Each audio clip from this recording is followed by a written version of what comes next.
Hello sa mga nanonood and good morning dahil umaga na dito. So ito ang ginawa kong time deposit calculator using JSP and servlets. So ito ang code ko sa index.jsp or the JSP file. So style card siya, yung format ng design ko, and input type text dahil bawal kang mag-input ng decimal sa input type number, same as the rate input. Ito ang drop down list, interest earnings, total earnings. Tapos ito naman ang Java servlets.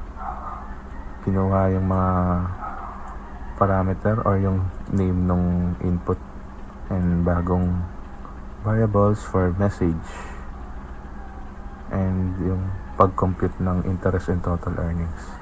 So ito yung mga message kung may error or hindi tama yung format. So kapag tama na, pinapasa na siya sa back to input. So pag naran natin yung program, ito na. First validation is kapag empty fields. So pag pinindot yung compute, please do not leave blank fields. Next is incorrect numeric format, invalid numeric format. So kapag decimal naman,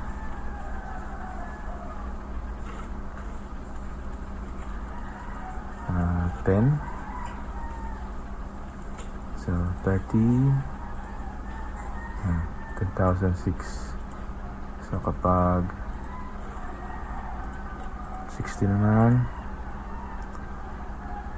10,013. Magkano siya? Pwede naman pala ulitin na lang.